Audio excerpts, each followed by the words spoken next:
여러분 안녕하십니까? 위클리 뉴스입니다. 주민투표 실시로 중단됐던 일봉산 민간개발 특례 사업이 재개됐습니다. 천안시가 공원 조성을 위한 실시 계획 인가를 고시했습니다. 송용원 기자의 보도입니다. 천안시가 일봉산 민간공원 조성을 위한 실시계획 인가를 고시했습니다. 지난 26일 실시된 주민투표의 투표율이 10.29%에 그쳤기 때문입니다. 개표 기준인 33.3%를 넘지 못함에 따라 개표는 이뤄지지 않았고 박상돈 시장 취임 이후 중단됐던 민간개발 특례 사업은 재개됐습니다. 그 이후에는 이제 산림휴양과하고 시행사하고 이제 협조해서 남은 절차, 이제는 공원을 추진하는 절차만 남은 거죠. 우리가 행정적으로 할 것들은 오늘 인가를 하게 되면 사실상 다 끝나는 겁니다. 사업 찬성과 반대 측은 지난 26일 투표가 끝나자 각각 입장문을 발표했습니다. 먼저 찬성 측인 일봉공원 주식회사는 지역민에게 보다 유용하고 만족스러운 공원을 조성하도록 최선을 다하겠다고 밝혔습니다. 반대 측인 일봉산 지키기 시민대책위도 결과를 겸허히 수용한다면서 투표 과정에서 불거진 지역 갈등을 치유하고 도시공원 보전을 바라는 요구가 반영될 수 있도록 적절한 대책을 추진해달라고 요구했습니다. 이번 주민투표에는 약 6억 4천만 원의 예산이 소요됐습니다. 박상돈 시장은 주민투표에 앞서 SK 브로드밴드 중부방송 시사토크 견제구에 출연해 투명한 행정을 위해선 주민투표는 불가피한 선택이라고 말했습니다. 그렇지만 이거는 이런 사회적 비용 정도는 그거는 보다 더 큰 대의를 위해서는 감수할 수밖에 없는 그런 것들이거든요. 천안시와 일봉공원 주식회사가 추진하는 민간공원 조성 사업은 용곡동 일원 40만 제곱미터 중 약 30%에 1,800여 세대의 아파트를 짓고 나머지 부지에 산책로와 체육시설을 설치하는 사업입니다. 중부뉴스 송용환입니다. 천안시 불당동 일원에 시민체육공원이 개장했습니다. 시민체육공원은 풋살장과 족구장, 배드민턴장, 잔디광장 등을 갖추고 있습니다. 또 280면 규모의 주차장도 조성돼 인근 상업지구 주차난이 크게 해소될 전망입니다. 천안시 동남구청에 우수 저장시설이 설치돼 물 부족 문제를 적극 대응하고 있습니다. 청사 지하에 설치된 이 시설은 최대 540톤의 빗물을 저장합니다. 저장한 빗물은 조경수나 도로 청소를 위한 살수차 등에 사용됩니다.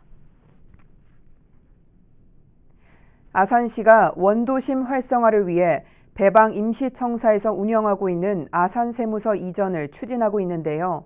국비 확보는 물론 아산세무서와 이전 부지를 놓고 입장차가 계속되면서 제자리 걸음을 면치 못하고 있습니다. 보도에 김장섭 기자입니다. 지난 2015년 4월 문을 연 아산세무서입니다. 당초 아산시는 원도심에 세무서를 유치하려고 했지만 마땅한 건물을 찾지 못하면서 민간 건물인 배방 임시청사에 둥지를 틀었습니다.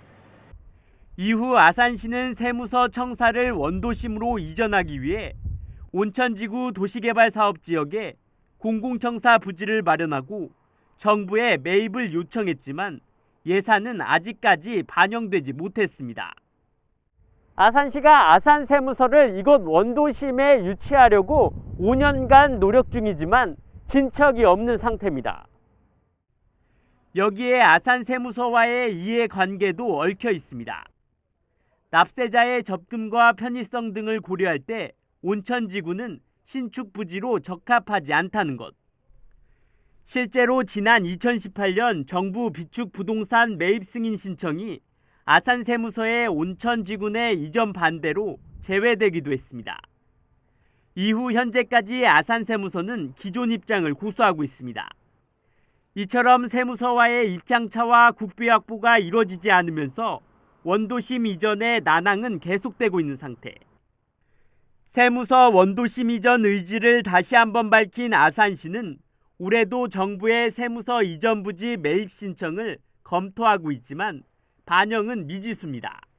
시민의 세무 민원에 대한 여러 가지 접근성 향상이나 시민의 편리를 위해서 운영 원도 신권으로 아산 세무서가 이전해야 된다. 이런 원칙 하에 국비 확보를 위해서 금년도에도 최선의 노력을 하고 있습니다.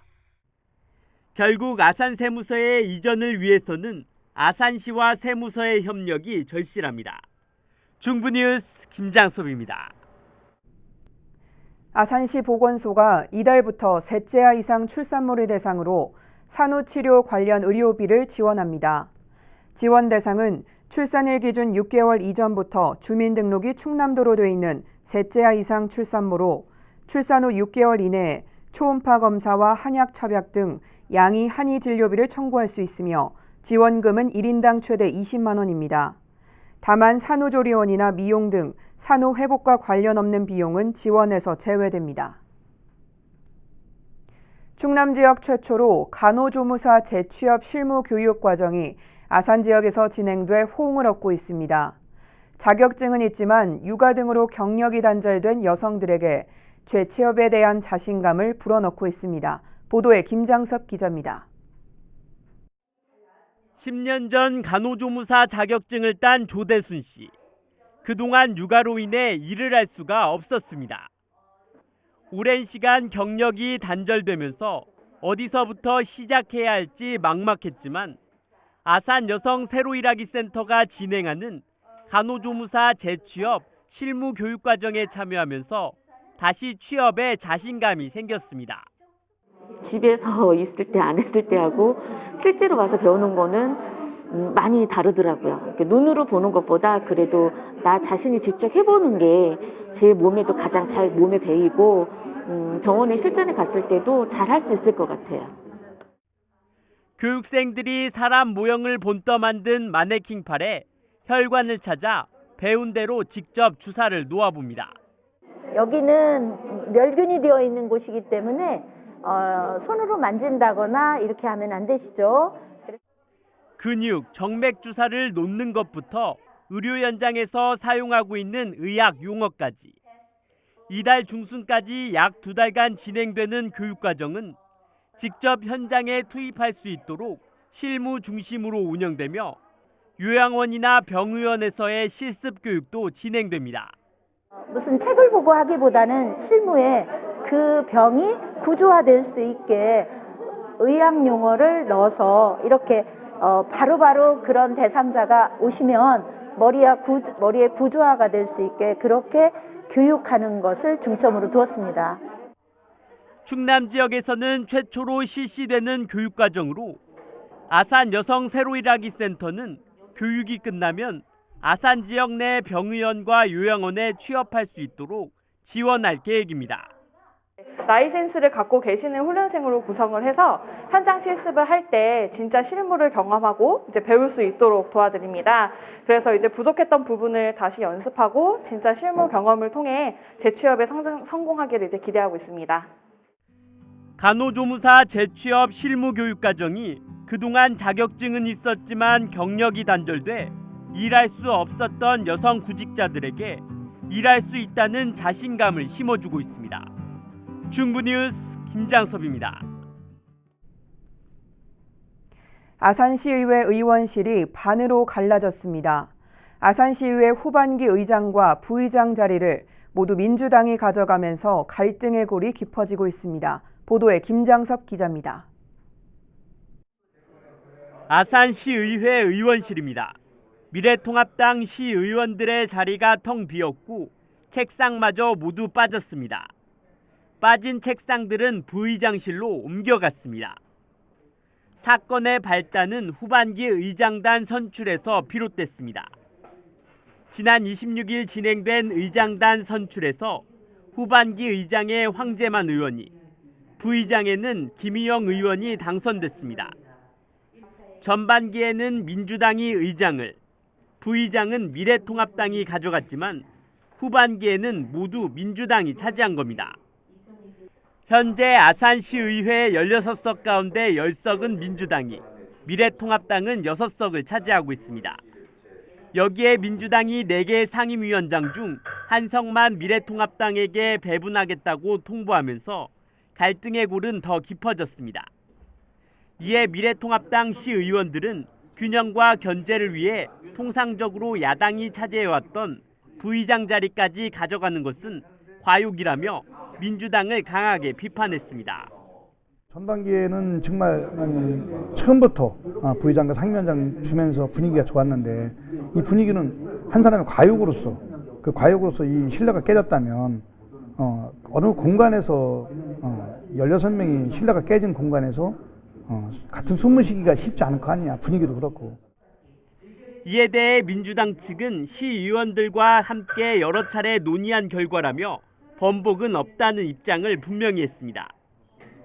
다만 황재만 아산시의회 후반기 의장은 의회의 정상적인 운영을 위해 최대한 빠르게 미래통합당 의원들과 갈등을 해결하겠다고 밝혔습니다. 저희도 최대한, 또 저도 최대한 이제 의장으로서 마찰 없이 저희 쪽 더불어민주당 의원님들하고 미래통합당 의원님들하고 좀 협의점을 찾아서 해결하도록 해야죠.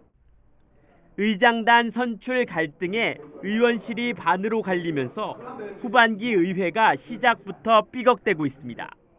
중부뉴스 김장섭입니다.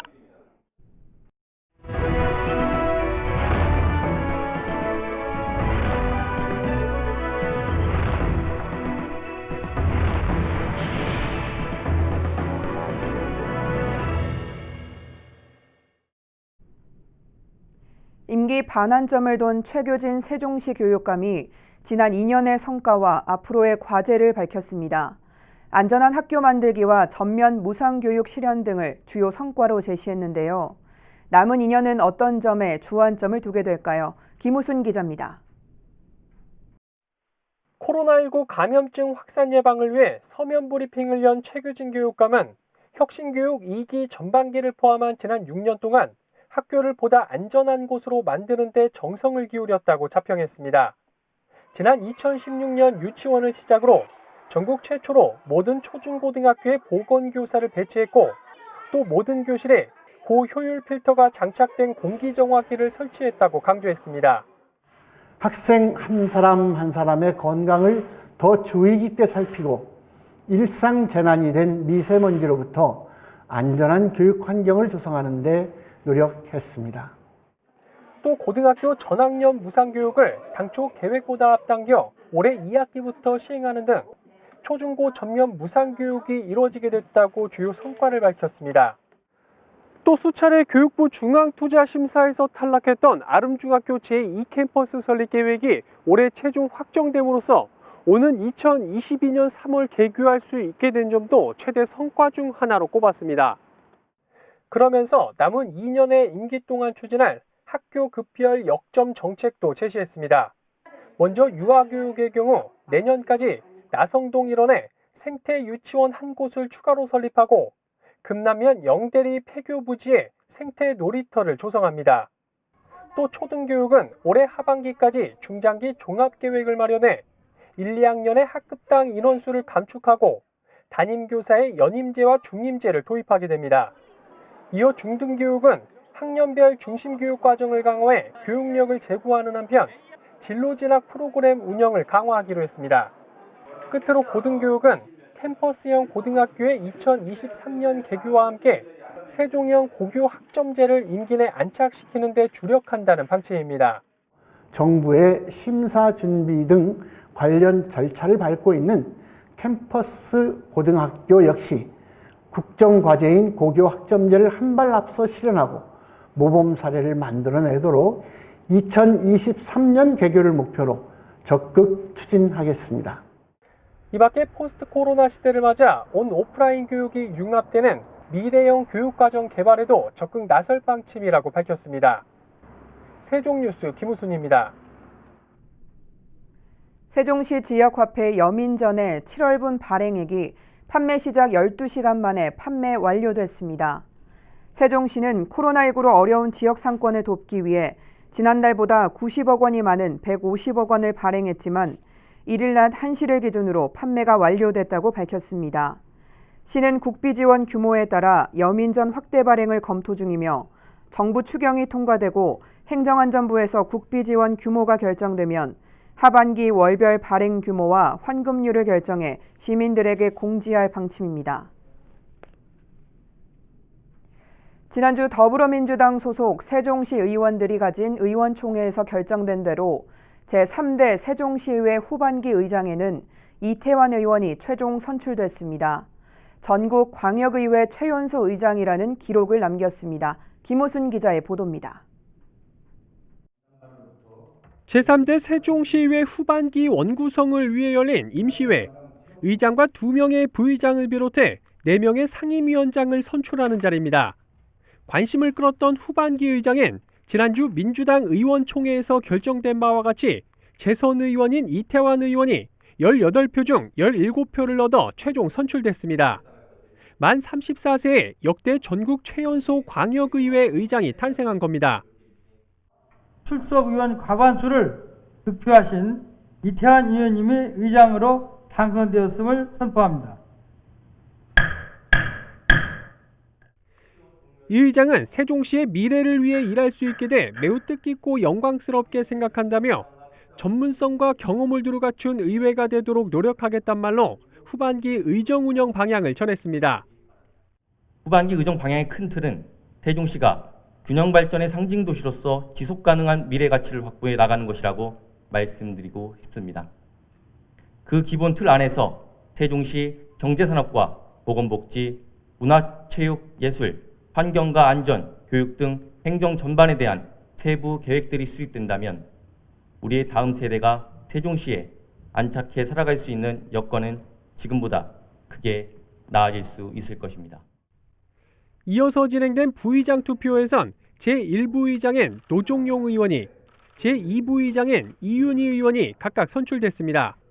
또 상임위원장 투표에선 행정복지위원장엔 유철규 의원, 산업건설위원장엔 임채성 의원, 교육안전위원장엔 박성수 의원, 의회 운영위원장엔 김원식 의원이 각각 선출됐습니다. 역대 전국 최연소 광역의장이란 타이틀을 거머쥔 이태환 의장이 앞으로 2년 동안 어떤 리더십으로 의회를 이끌어 나가게 될지 주목됩니다. 세종뉴스 김우순입니다. 이달부터 세종시에서 주중과 주말 구분 없이 불법 현수막에 대한 정비가 이뤄집니다. 세종시는 시민감동특별위원회 제1호 과제로 추진하는 도로변 불법 현수막 정비와 관련해 이달부터 주중은 물론 주말에도 불법 광고물 단속 정비 용역을 운영한다고 밝혔습니다. 이에 따라 이달 4일부터 매주 토요일과 일요일에도 두 팀의 정비 용역을 운영해 예정 지역 내 불법 현수막 단속에 나서게 됩니다. 스쿨존에서의 교통사고를 줄이기 위한 일명 민식이법이 시행된 지 100여일이 지났지만 여전히 크고 작은 사고 소식이 전해지고 있죠. 이에 아동친화도시로 지정된 세종시가 시민감동특별위원회와 협의를 통해 강력한 어린이 교통사고 근절 대책을 추진하기로 했습니다. 어떤 것들이 있는지 김우순 기자가 살펴봤습니다. 조치원읍에 있는 한 초등학교 인근 어린이 보호구역입니다.